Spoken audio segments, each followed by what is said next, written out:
টেক্কা টেক্কা নিয়ে কথা হয়তো কম হচ্ছে, কিন্তু এইটুকু বলে রাখি, টেক্কাই কিন্তু সর্বপ্রথম আসবে, দুর্গাপুজোয় আসবে। টেক্কা দিয়ে দেবদার জীবনে শ্রেষ্ঠ অভিনয়টা আমরা পাবো। বন্ধুরা, আমি যদি নিজের একটা প্যারামিটার তৈরি করে থাকি, তাই আমি সেটাকে তৈরি করছি। এবার তোমরা সেটা বিচার করো যে অভিনয় ওয়াইজ যদি আমি যাই, তাহলে এটা কি ঠিকঠাক প্যারামিটার হচ্ছে, একটু আমাকে বলো, ঠিক আছে? আমি 4টে ছবির নাম নেব, ঠিক আছে, পরপর। তো প্রথম হচ্ছে টেক্কা, প্রথম হচ্ছে বুনোহাসের পরে হচ্ছে কবিরের পরে হচ্ছে কাছের মানুষের পরে আসবে হচ্ছে টেক্কা। Hey guys, welcome to my channel. আমি মহারাজার। এখন আমরা কথা বলবো হচ্ছে টেক্কা দিয়ে দেবদার জীবনের শ্রেষ্ঠ পারফরমেন্সটা আমরা পেতে চলেছি দেবদার কাছ থেকে। দেখো, এই মানুষটা তো অমায়িক মানুষ, এই মানুষটা তো প্রচণ্ড ভালো মানুষ। এই মানুষটা কোনোদিন তোমাকে বলবে না যে আমি একটা বেস্ট পারফরমেন্স দিতে চলেছি, দারুণ হতে চলেছে, দারুণ কিছু হবে। এটা এই মানুষটা কোনোদিন বলবে না তোমাকে, কারণ এই মানুষটা নিজের ঢাক পেটাতে তো কোনোদিন পছন্দ করে না। যতই এই মানুষটাকে নিয়ে কিছু মানুষ ট্রোল করুক না কেন, তাতে তার মানে দেবদার সাকসেসের তো কিছু যায় আসে না। সাকসেস তো হিউজ, আর এবারও দেখতে পাবো আমরা দুর্গাপুজোয় সেটা কি মারাত্মক লেভেলের বক্স অফিস কালেকশন আসবে টেক্কা দিয়ে। তবে বলে রাখি যে টেক্কা কিন্তু অলরেডি মানে এত সুন্দর একটা প্রজেক্ট হয়েছে, এমন একটা মানে অ্যাঙ্গেলকে তুলে ধরা হয়েছে টেক্কার ভিতরে, তুমি দেখবে তোমার মনে হবে যে ওয়াও, কি মারাত্মক একটা মানে অদ্ভুত গল্প। বলে রাখি, শুধু গল্প ভালো হলেই হয় না, অভিনেতাদের অভিনয়ও ভালো হতে হয়। সব কটা ডিপার্টমেন্ট ভালো হলে তবেই একটা সিনেমা আরও ভালো হয়। তো এখানে টেক্কার ক্ষেত্রে দেবদার কেরিয়ার বেস্ট পারফরমেন্স আমরা পেতে চলেছি। কেন শুরুতে আমি ওই কথাটা বললাম যে বুনোহাস, তারপরে কবির, তারপরে কাছের মানুষ, তারপরে টেক্কা। এটা আমার পছন্দ অনুযায়ী বা আমার মনে হয় যে এই অর্ডারে আমরা সাজাতে পারি। এছাড়াও আমরা কিছু ছবি দেবদার পারফরমেন্স ওয়াইজ ফাটিয়ে দেওয়া সিনেমা বলতে পারি। এক হচ্ছে বুনোহাস, তো আমি বললাম বেস্ট ফিল্ম এভার দেবদার কেরিয়ারে, এবং বেস্ট অ্যাক্টিং এভার দেবদার কেরিয়ারে।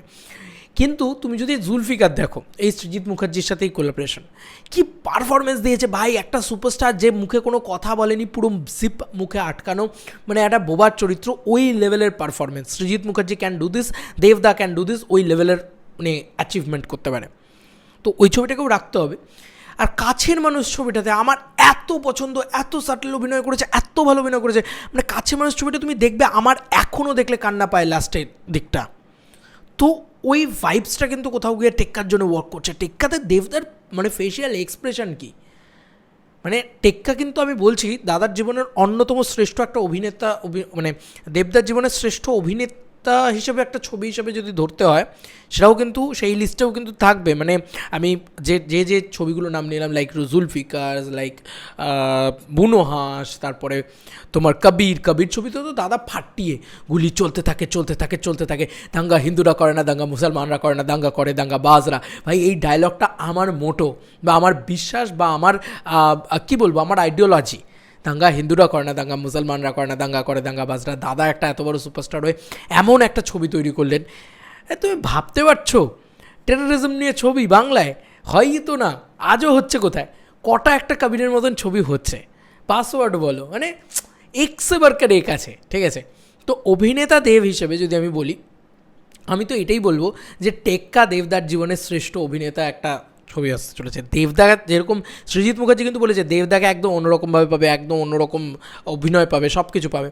আর একটা জিনিস তুমি লক্ষ্য করে দেখো, দেবদা কিন্তু বলেছে এটা সৃজিত মুখার্জির বেস্ট ফিল্ম, ঠিক আছে? এটা কিন্তু জানিয়েছে একটা ইন্টারভিউতে, মনে আছে তো? আমি ভিডিও করেছিলাম সেই সময়। তো দেবদা যখন সৃজিত মুখার্জির বেস্ট ফিল্ম বলছে, আর সৃজিত মুখার্জি বলছে যখন, এটা দেবদার একদম ডিফারেন্ট একটা অভিনয় তোমরা দেখতে পাবে।